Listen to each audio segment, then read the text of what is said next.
Um, okay, it's a very important night.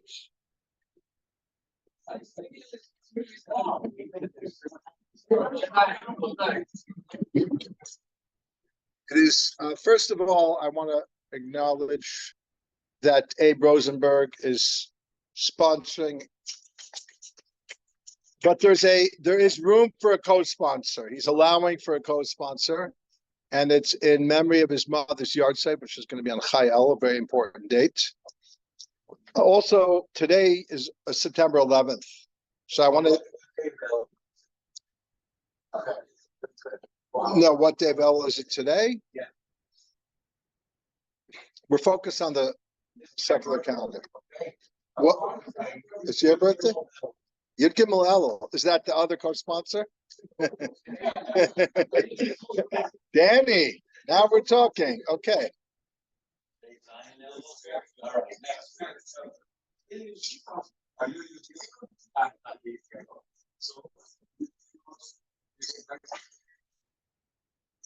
Sunday night, Monday. Okay. Happy birthday, Danny. So I want to dedicate the shiur to the victims of September 11th, but I want to actually point out there's a connection to the shiur. So I wanted to show you what the tachlis hakavana, what the Danny, very good, because the towers were buildings, and today's Gemara Daf Hey of Sukkah is about the idea that a building exists, but also defines a distinct, what we call Rishus HaYachid, like a separate domain for Shabbos. The Pnei Yeshua says, for example, that the beginning of the Gemara that we're learning about, the 10 Tvachim, really should be in Shabbos. It happens to be here as the Gemara operates. It doesn't always operate in each Masechta respectively. So it's a Shabbos sugya that is also applied to Sukkah, because Sukkah is slightly different. We're not going to do a Tosfos. There's a beautiful Tosfos on Daf Hey, Daf Daled Amud Beis, that Rabbi Soloveitchik has a lot of beautiful shiurim on that talk about the distinctions between what is a Rishus HaYachid, what is a private domain, and what is a Sukkah, what is a Mechitza for a Sukkah. And he brings the Tosfos itself brings several chilukim, and then Reb Chaim, and then Rabbi Joseph Soloveitchik, each give their own beautiful lessons on it. But what I want to take away from this is, what's our tachlis? Yair, thank you. My Ishmitz chavrusa here. What's our tachlis? Our tachlis is to take a space and to leave it in its place. And from the place of a space, have a conversation with HaKadosh Baruch Hu. Meaning, we value the concept of a vessel, or in this case, a home or a sukkah, that it's important that HaKadosh Baruch Hu gives us a place to create, rather than just says, no need for creation, no need for a place. No, he reveals himself on top of the Aron. Okay, he reveals himself in Rishus HaYachid of Shabbos that represents the Yichuda Shel Olam. So that I want to dedicate to that's our kavanah, to rebuild after the devastation of the terrorism that attacks the foundation of what we believe in, and we have to continue to focus on the positive despite all of our enemies out there, and to rebuild America, to rebuild Israel, and our common war against terror, not just by stopping terrorism, that of course goes without saying, but by learning this Gemara. Okay, so thank you, Sally. So I circled 8 things. We'll probably get to 4 or 5 of them. No problem. The first thing is, the Gemara says Betanya, it says number one. Betanya Rabbi Yossi Omer me'olam lo yod Shechina lamata. So we're basically saying, how do we know that the shear of a sukkah, or as I said in the name of the Pnei Yeshua, a rishus hayachid, a private, what's halachically defined as a private domain on Shabbos, has to be a minimum of 10 tefachim.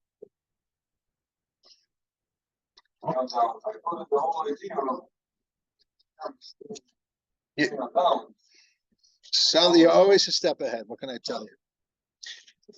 I want you to, sometimes the Gemara is as smart as you, and they're going to ask you the same question as you asked. That's what I like about you. It's like, you know what? You have a good point.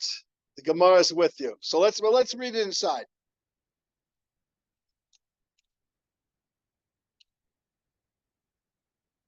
So the Gemara that precedes this says that you have an aron that's 9 tefachim high. The kaparas, which is the ark cover, is an additional tefach. 9 and 1 is 10. And it says, that's going to be our meeting place. That's where we're going to communicate with you from on the kaparas. You have an extra copy?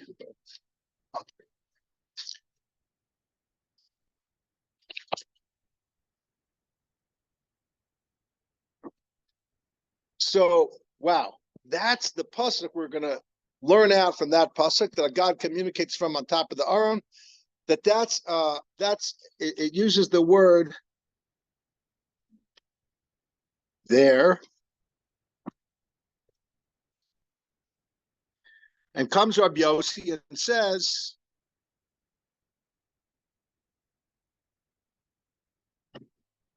the Shechina never descends lower than 10 tvachim, period. Look at Rashi, the first Rashi. Tanya me'olam lo yad Shechina lamata. I'm sorry, the words are very small. V'kruksiv de ala kaparas yarad. The verse indicates, it says actually, that God manifested or descended upon the cover of the ark. Shmamina l'mayla masar. So we hear from there that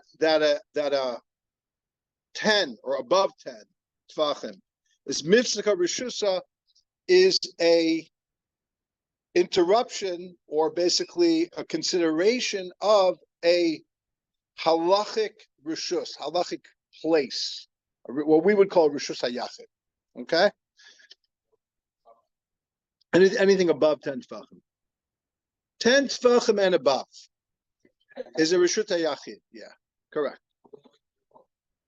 It's Carmel Samakim Patur. It's not a Rishus Hayachid.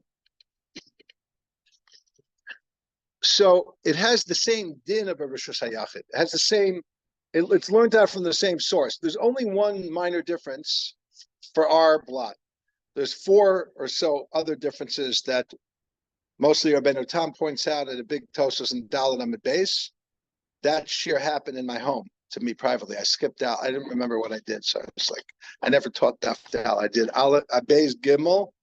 I don't think I did Dalet, and then we skipped the Hay. My apologies. So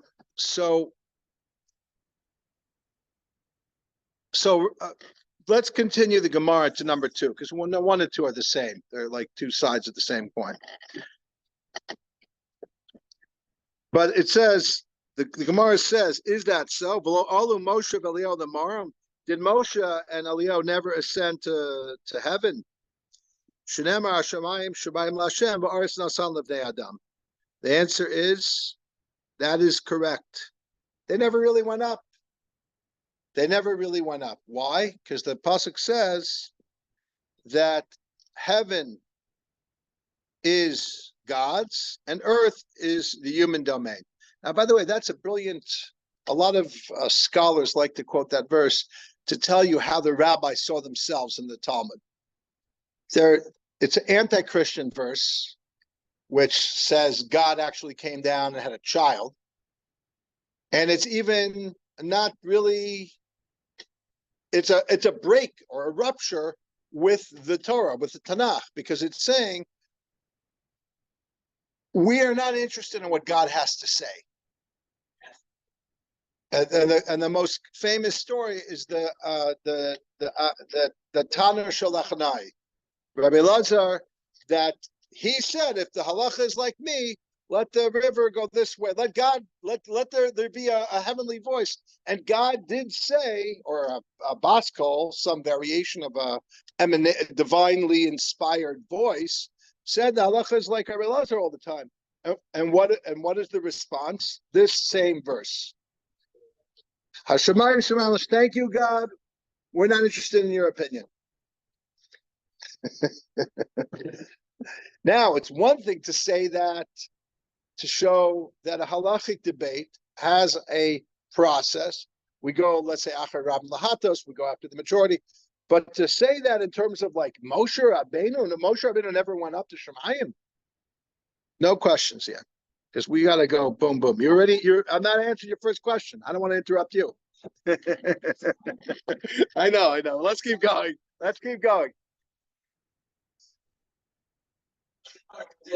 It's a very good question. It'll be answered. Let's go. Okay.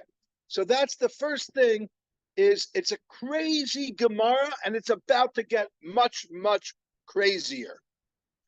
And the reason why the Gemara is so crazy is because it starts off with a halacha, or a source for halacha. It wants to know, how do we know that it has to be 10 tvachim?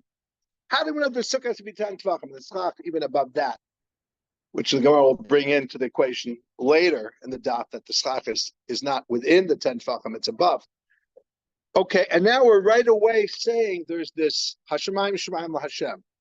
But first of all, we know that's not true, because there's a medrash. Any Chabad person, or anyone close to Chabad knows there's a medrash that says, besides for Tefnon, that there was embargo between two nations, whatever, Iran and America, if Trump wins. Okay. Now myself. No politics. There was an embargo between Iran and America when Trump was the president. And that's the same thing. There was whatever the Medrash brings, two different countries that had an embargo against each other. And it was the same thing with HaKadosh Baruch Hu and us. There was an embargo between heaven and earth. Comes Vayered Hashem al Har Sinai, God comes and appears in Har Sinai, the embargo is lifted. The Greeks went to Persia, and whatever the embargo was, whatever countries was lifted, and now they're doing business with each other. And the borders are open borders. And that's a good thing in the Medrash, at least. But it's a clear contradiction to this idea that the Shechina never descended lower than 10 tvachim. So what we're going to have to say is both are true, but they can't both be true. So keep that in mind when we learn this sugya, okay? 4 finger width, okay? A hand breadth, it's called. Yeah, well, it's a little. No, it's. Okay, let's go. Let's see what the Gemara says. Number 2. Did the Shechina in fact never descend lower than 10 tefachim? That verse that's quoted in that medrash that says that God broke the barrier, so to speak. He broke his own rule of Hashemayim Shemayim LaHashem. That was the way it used to be. Now God is down on the mountain. The Gemara answers, God came down, but not all the way down. He hovered above 10 tvachim.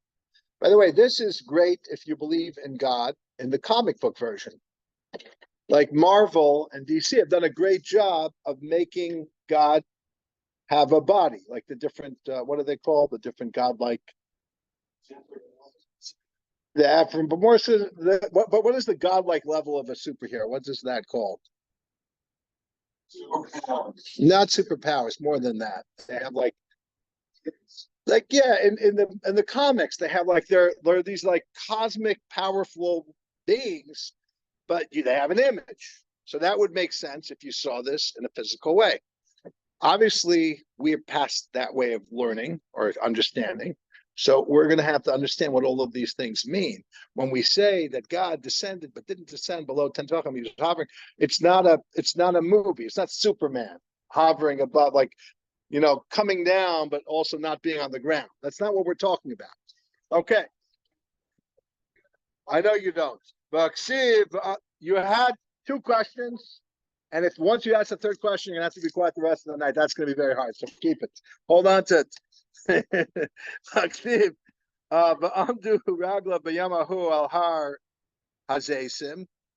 But on that day, his feet will stand on the Mount of Olives. Mashiach is going to come. I'm guessing that's what it's talking about. I didn't look it up. The final redemption. And it speaks of God anthropomorphically, as Alicia said. Okay, doesn't that mean God's going to be mamish standing there? Whatever that means, mamish.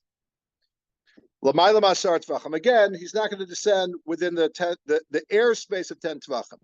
The Gemara asks, did Moshe in fact not go up to heaven? It says Moshe went up to God. Again, he went up, but he stayed within the 10 tvachim. He didn't really go up higher than 10. Well, 10 tvachim obviously doesn't.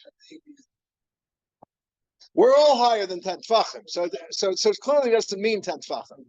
So that's the crazy thing. I said it's about to get crazier because we start with a thing that actually means something, and now it means something else. It's no. In other words, you could say the 10 tvachim is. You could say 10 tvachim is relative to where you are. 10, as long as you're on Earth, however high the atmosphere is, maybe in physical outer space is still Earth. So you're going to be. It's like another dimension. You can't go out of this dimension, but somehow this dimension is under 10 tvachim, and the other dimension is outside of the 10 tvachim. Why? I have the answers for you. Just wait. Okay. Are you understanding you can't really learn pshat here? It's a metaphor. So what's the metaphor for? Okay. Okay. People keep going. What about Eliyahu? He went up alive into Shemaim. He went in a chariot in a world. He went in a whirlwind. Again, Lamata Masar. No, he went up, but he didn't really go up because he was still within 10 tvachim. But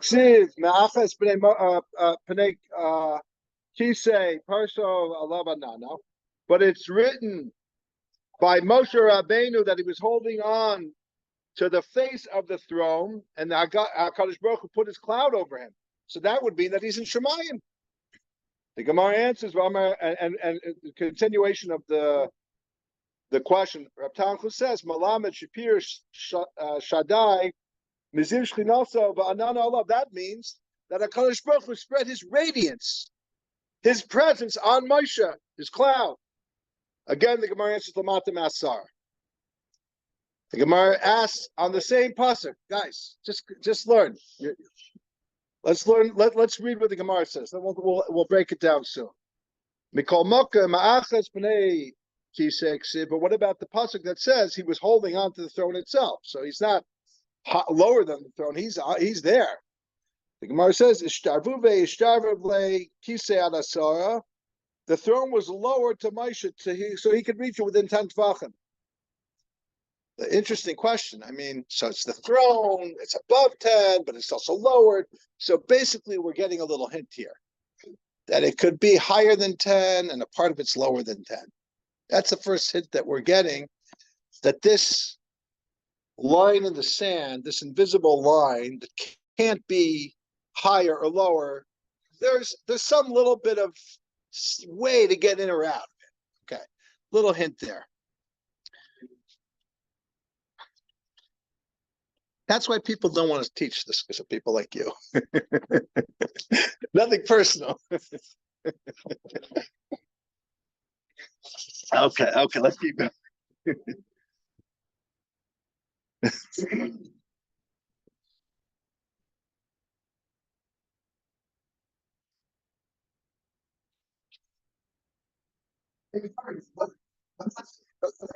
You think this makes sense?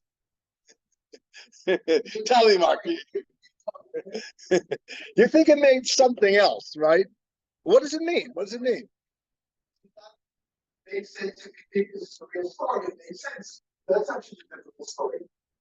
And it's a feeling that we should go like a region. They brought it down. He said, I don't, you know that I don't think of any of these stories, but the fact is that's a difficult story to make sense.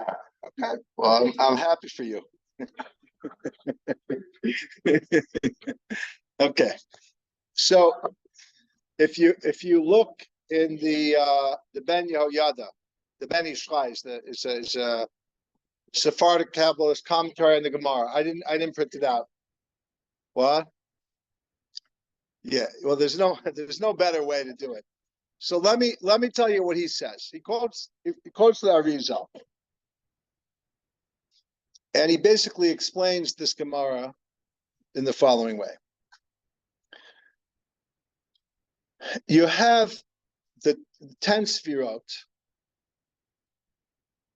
and the last Sfira, so 10 Sfirot happened to match up with 10 Tfachim, 10, and the last Sfira is Malchut, which is very interesting because Malchut is usually how something communicates to something else. So he actually says the following: he says that lays out in the world of Asiya, the world of action, you have the 10 Sfirot as the Panimiyut of the Olam Asiya, the inner essence, the divinity within the world of Asiya are the 10 Sfirot. Then he says you have another level of 10 Sfirot of the soul. You are one of the souls of the world of Asiya because you're alive. So you have even if you have a soul that goes higher than Asiya, which probably you don't, but I don't, right? It's definitely a soul of the world of Asiya. That's your primary soul because you're in this world, right? So then you have the souls of the 10 Sfirot of the angels of the world of Asiya. And then finally you have, that's 1, 2, 3. You have the 10 demonic levels of the Sfirot and the physical world. So 4 or 5 levels of 10. If we included the demonic and the physical as one somehow, so you'd have 4 times 10. The whole goal in Kabbalah is to go up the ladder or down the ladder. And down the ladder doesn't mean you could go down in a bad way, like if you're like failing and you go down a level. But I say in a good way, going down the ladder would be to do a mitzvah and bring divine light into the lower world that you're in. Again, I'm not going to get into it because it's to get into too much. That's the goal of Kabbalah. But to be honest with you, this is one of the sugyot that if you wanted to understand it, you could either make your life easier and go with like a Lurianic explanation as the Ben Ishchai does, or you could knock yourself out and come up with something else. But you can't just learn this like that. It doesn't make any sense. Okay, so that's the first thing. But as my point about September 11th in the building here, I was mentioning to you, there's a book by Moshe Harbatel. It's nothing to do with this sugya. But one of the theses in the book on the Rambam is that he wants to say that the Mishnah Torah has a bigger chiddush somehow than the Mor Nevuchim. That's one of his arguments in the book. And you read the book if you want to see how he does that. I don't know if I agree or disagree. Everybody thinks of the Mishnah Torah as not a big chiddush compared to the Mor Nevuchim. Okay, genius work. The point I wanted to make is similarly, you can argue that a lot of people think Hasidus, Kabbalah is very out there. Gemara is normal. The argument could be made that Gemara is crazier than Kabbalah. In other words, the people who say Gemara is normal is because they just cut out the inconvenient Gemaras. That's all. That's my first thing. Secondly, specifically, why is the Gemara so crazy? because it really believes, and I'll show you proof of it just in this daf, that you need to have a spirituality that has definition. That the idea of the Shechina needs to manifest in a makam ha'aron, in the space of the ark, the height of the ark, in Reshut HaYachid. In other words, it's not that we are legalistic. People who think we are legalistic, they never learned this Gemara. They're Christians. You know who said that we're legalistic? Christians said we're legalistic. They're not because they are learned. It's not their fault. They have another religion, or they're lahavdil between Christians and Reform. The Reform will say we're legalistic. Why? They never learned this Gemara. They never learned this Gemara, and if they learned this Gemara, they don't understand it. We're not legalistic. We're transforming divine revelation into a sheer. It's very different. It's not lawyers splitting hair. It's understanding how we get from the Hashrat HaShechina that we had in the Mishkan, that we had in the Beis HaMikdash, and how it applies to Hilchos Shabbos and Hilchos Sukkah. Everybody else who doesn't know that, they have to go and learn. Presence, resting place. Okay, and this is really when you understand this will open up this daf Gemara. It's very important to understand this, and it'll open up all of Shas. It'll all open up all of how to learn Gemara. Okay, now why? Because it doesn't matter what we're talking about.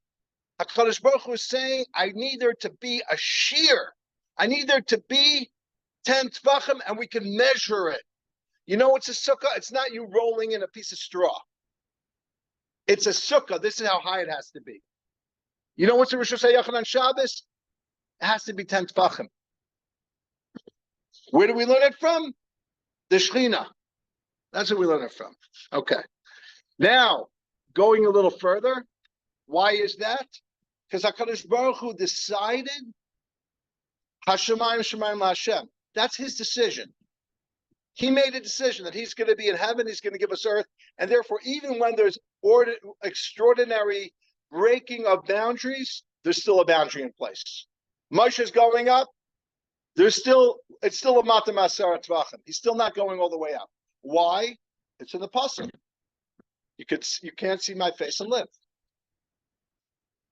You can see my back, you can see this, you can see that about me, but I'm not going to let you see me. Okay, let's go to number 3. The Gemara says, Bishloim Aron Tisha, D'chsiv Asu Aron Asishitim Amasai Mechetzi Arko, V'ama B'chetzi Rachwa, V'ama B'chetzi Kamasa. We understand, we can do the math. There's a machlokas if a tefach is generally Alma is 5 or 6 tvachim. So based on, well, right now we're talking about the Aron is Amma B'chetzi in height. So if an Amma is 6 tvachim, so 6.5 Amos is 9 tvachim. Okay, so you have 9. That's math. But how do you get to 10? You have the kaparis. How do we know that was a tefa? Ella kaparis tefach minalan. How do we know that the covering was a tefa? The Tani Rav Chanina kol hakelim she'asa Moshe. Next page. Nitna behen Torah midas arkan v'midas rachban v'midas kamasan. When the Torah tells you to build a vessel for the Mishkan, it gives you their measurements. But so kaparas midas arkan v'rachban or midas rachban nitna. In terms of the cover, it does give the length and the width, but midas kamasa nitna, its height was never given. So the Gemara answers 2 different answers. I'm going to skip the first answer because we don't have time for it. I'm going to skip to the second answer, number 3. It introduces this concept that's going to come up like 3 times, which is tafasa meruba, tafasa mua tafasa meruba lo tafasa mua tafasta. Okay.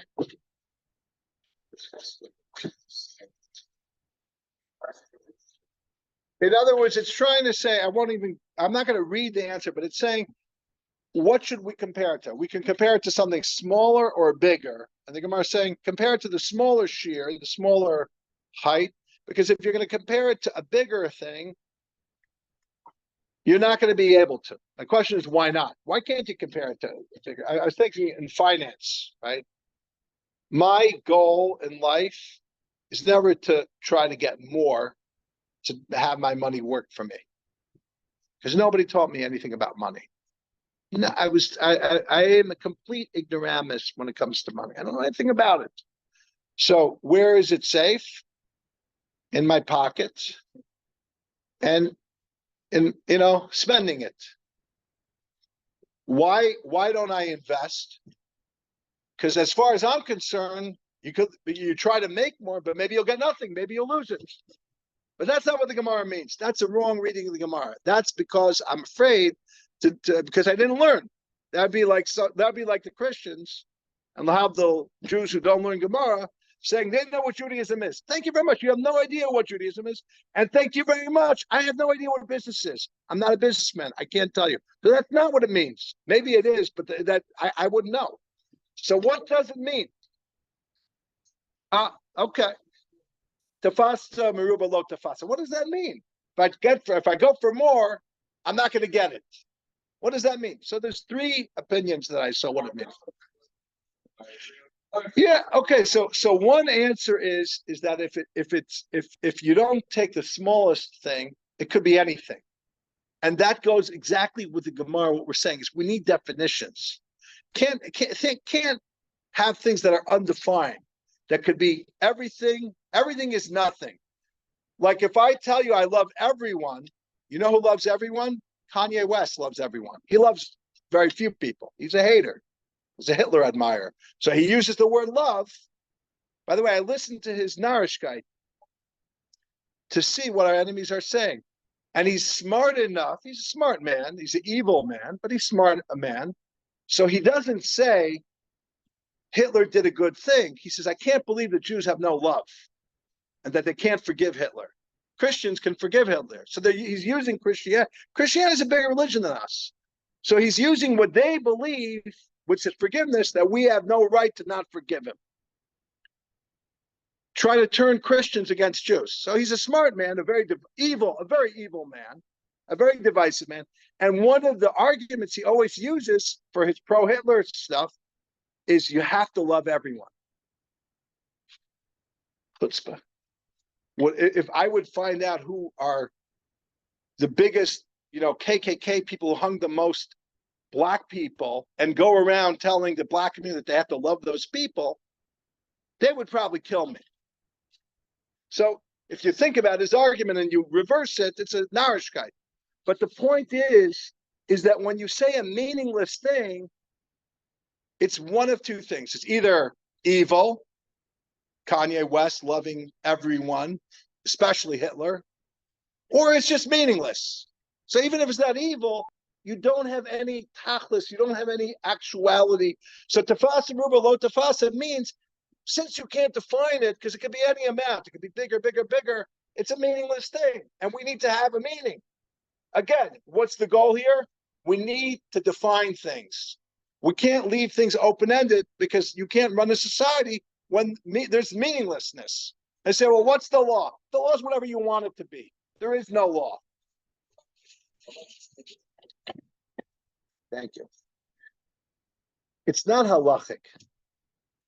It's halachic because meaning is only meaning if it means something. Okay? What? Maybe, but it's 10 tvachim.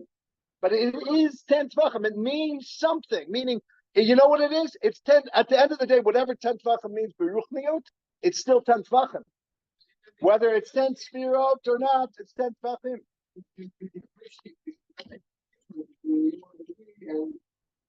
Not really, because it's because 10 tvachim is, yeah.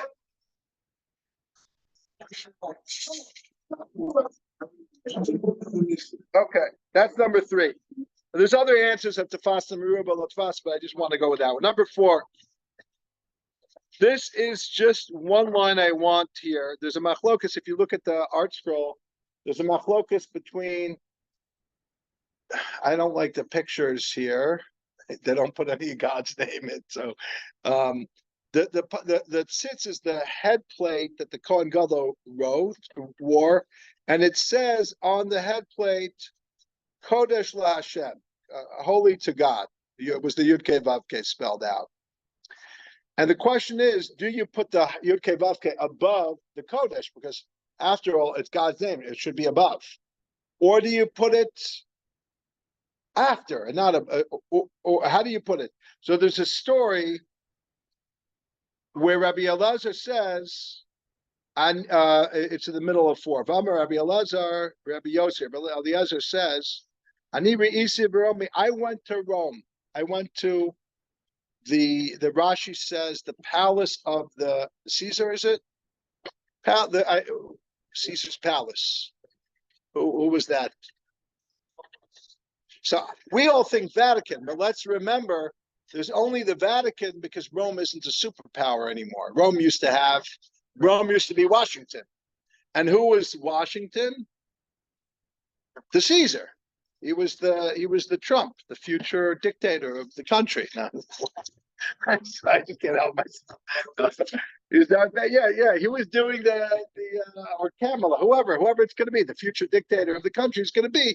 That was the Roman person who had in their possession these treasures. By the way, if you go to the Colosseum and you'll do a little bit of Wikipedia, you'll see that a lot of the spoils of the war of Jerusalem went to pay for the Colosseum. Okay, you'll see that. So just listen to the end of this thought. So this rabbi goes to the museum of the Roman emperor, and he sees how it says Kodesh LaHashem. He weighs in and says, look, you guys are arguing about the theory. I actually saw it. Because of Kodesh LaHashem Mishidachas, it wasn't God above and Kodesh below. It was Kodesh LaHashem in one line. So what do the other rabbis say? They don't care. They don't say, oh, the halacha is like you because you saw it. And they say that Rabbi Soloveitchik had a historic from his grandfather, the Chaim Soloveitchik, that Torah isn't really something we look at the physical thing, and that's what it is. Very different than, let's say, Rabbi Schechter actually thinks it is somehow physical, that he knows what the halacha is like all the way, like it has to match up with some level of reality. But it even means that there's a certain hesitancy to look at science, history, and learn Torah from there, which is very interesting. Meaning, now you could say, hey, if we're going to start asking historians what really happened, you're going to turn into a kofar. But already in the time of the Gemara, they're saying that, like Rabbi Yossi, we don't care. You're a rabbi, you were in Rome, you saw it, we don't care. This is what we think it is. We don't care. We don't care what God says, and we don't care people who have seen it say. We're going to argue on both of you. Okay, what does that mean? It's an inconvenience that this guy saw it, but that's not what they understood for whatever the reason is. Well, I think that when I was in Chabad, they had a problem because the Ark of Titus has a menorah, but it's not the Rambam's version of the menorah. So if you ask, the Rebbe said the halacha is like the Rambam. He passed him like the Rambam, that the menorah of the Beis Hamikdash was not round. It was, what do you call it? Diagonal? Angular. So they said, what about the Ark of Titus? They said, Titus wanted to mislead you. But the answer isn't that. No, the answer isn't that Titus wanted to mislead you. It doesn't matter if the Rambam says it's not round. We don't care what Titus said. What the people's they were not Jewish, but Rabbi Eliezer was Jewish, and we don't trust him either. If you have an opinion and you have a reason to have your opinion, you argue on what people who saw it say. Okay, I don't know what that means. It means Jews are difficult. I don't know what that means. Chas v'shalom. Okay. Yes, and then Greg. Yeah.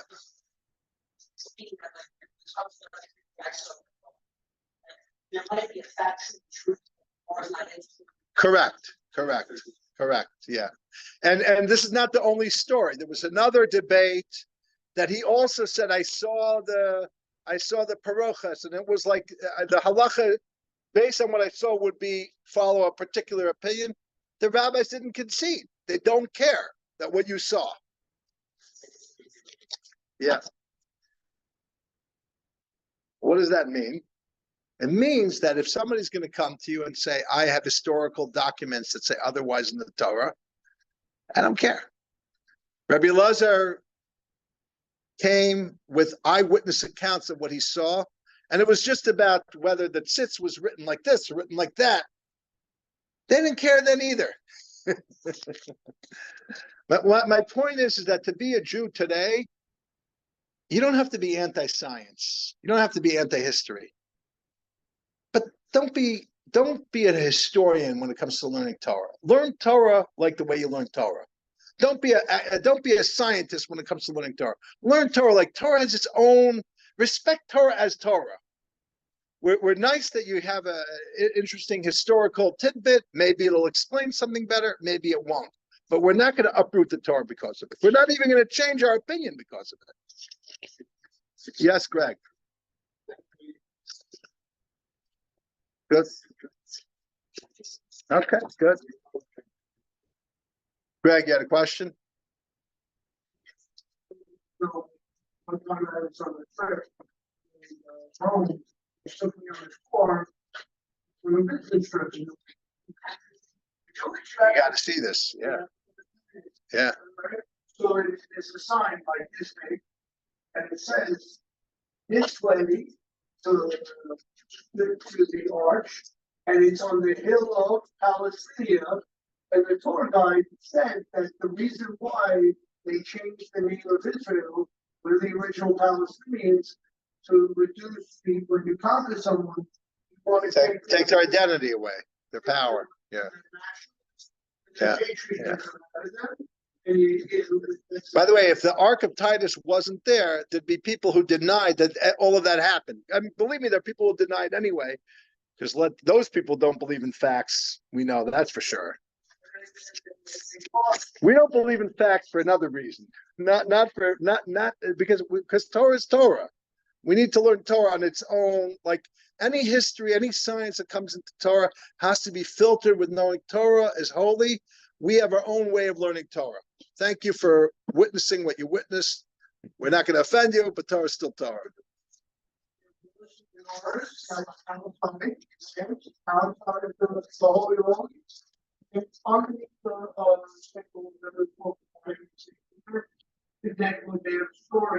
what they say, that the menorah is in the Vatican. Who knows if that's true?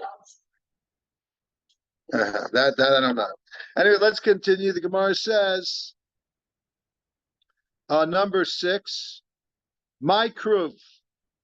By the way, we're saying so what's the answer of how we know that the kaparas was one teva? We learned it out from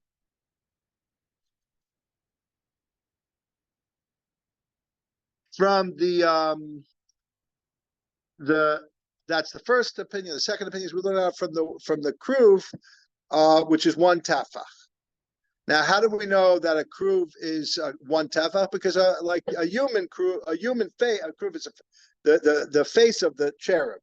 A human face is a minimum one tefach, but like a baby face, a face of a baby is like that size, So the Gemara says, why don't we learn it out from a giant bird? And the Gemara says again, tefasim below tefasta. So in this context, my keruv, look at number 6. What is a keruv? Amar Rabbi Avahu, Teravia, a baby or child. Okay, Babel currently Yanuka Ravia. That's what we call in Babel a little one as a Ravia. Amarle Abaya, but Abaya says to Rabbi Avahu, when we're talking about the different faces of the chariot, it says one of them looked like a face of a keruv. We're saying a baby, and one is a man. But isn't that the same thing? A baby and a man is they're both a human face. The Gemara says you're right.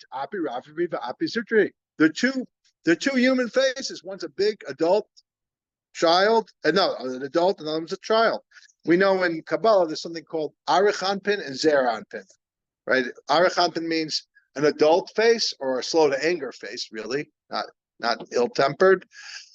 And a baby face is like a baby, whatever you get worked up right away. So we have two faces: the baby face and the big face, the adult face.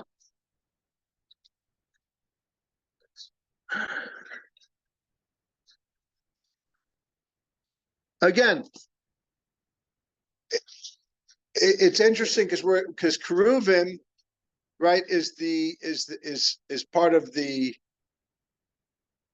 architecture and imagery of the Mishkan and the Beis Hamikdash. It's also part of the experience of the vision of Yecheskel in terms of the Merkava. All of these things point to some type of revelation, some type of Gilu Shechina. They're all part of the Gilu Shechina. So all of these shiurim are, and the question is the 10th tefach the higher one or the lower one? Is it Malchut, the lowest one? Is Keser, Chacham, the highest? We'll leave it to the Kabbalists to talk about that. Anyway, we'll conclude with number 7. Because all 7s are special. Yeah, why not? Yes. Yeah. Now there's the only problem with everything we said until now is that only goes to the opinion that an Amma has 6 tefachim, but there's another opinion that says some of the Ammot had 5 tefachim.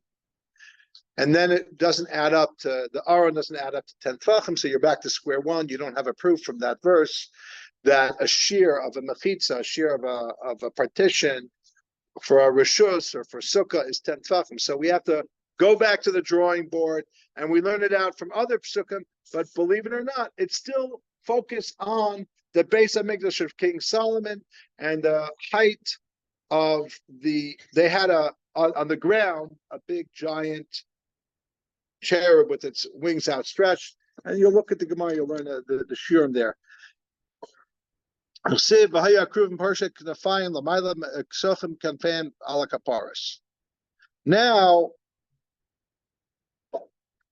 it says about the keruvim that their wings were spread above, sheltering the cover with their wings. And the Gemara says, so we see here that it's calling schach something that is higher than 10 tefachim. Okay. Now the question is, how do we know that the keruvim's wings were spread above their head so they covered the 10 tefachim?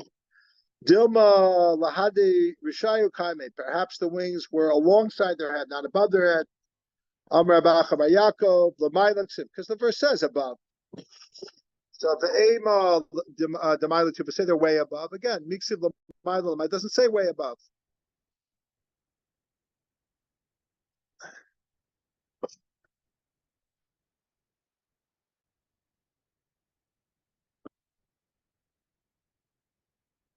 The bottom line is, at the end of the day, the number 8, this only really, I'm sorry, Number 7 still goes in the shita of the six tefachama. And number 8, it says Rabbi Yehuda, who doesn't accept the six tefachama, all of that doesn't work. So you're stuck with hilchas gemiri lahu. All of these shiurim, and the Gemara will list them, including the 10 tefach, Yochid, Sukkah, is learned out halacha l'Moshe Sinai. So basically, we have 2 different shitas. One shita is, it's not a lot of people think it's a havamina maskana. It's not a havamina maskana. It's 2 different opinions. One opinion is we learn it out from the Aron, or some variation similar to that from the Beis HaMikdash, or we don't, and we learn it out from halacha l'Moshe Sinai. There's a whole question about what halacha l'Moshe Sinai actually means. Yes, Mark.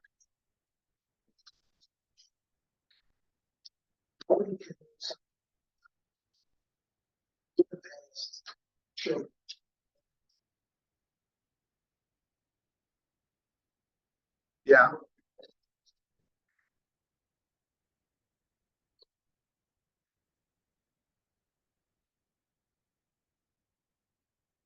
Yeah. Mm-hmm.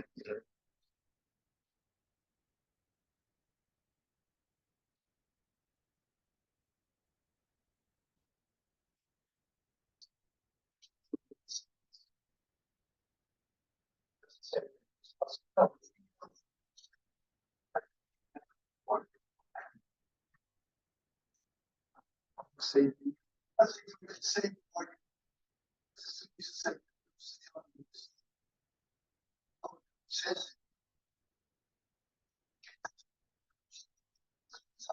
why it says that? They ask just like we carry food that will attack us. It doesn't I mean, thought about it, about holiday in their life. So the answer, the fact is, those things that we might find inside, to think there are difficulties in service. Maybe that might also be required for the need to find out what it is. So, for instance,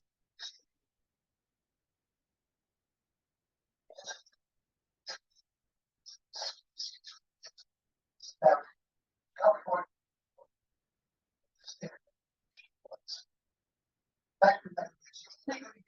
Yeah, meaning I want to echo you.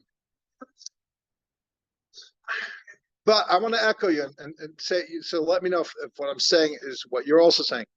We learned Gemara, and we know there's other Gemara. So we have another Gemara about Dalish Nechasul Pardis and the dangers of Mayim, of trying to go above your pay grade spiritually.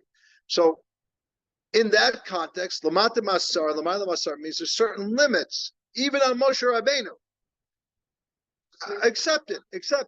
But the question still is, each part of this sugya, I think, actually has a meaning. Meaning, I think that Yudvacha means something. I think Moshe going up. I think each one of them is redefining what going up and not going down actually means, doesn't mean. To throw it in there, when the Lubavitcher Rebbe would say that he'll be revealed, was Mashiach or God, I don't remember which one, it was God. Well, Lamat Masar, he said that every Farbrengen lower than 10 Tachim. What was the Rebbe saying? Was the Rebbe arguing on the Gemara, or did the Rebbe understand something about this Gemara that meant that the Gemara was bothered? What do you mean it doesn't go down Lamat Masar? You waited the whole night.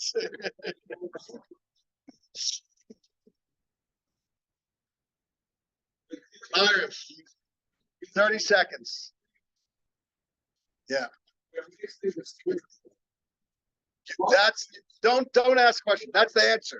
That is the answer.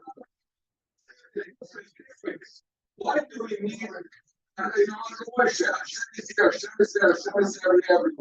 Why do we need to limit the Shechina 10 functions in order to divide this? You're asking a question. That is the answer. That's the answer. That was the answer. Reframe it. That is why. Because we are not Christians. We don't believe in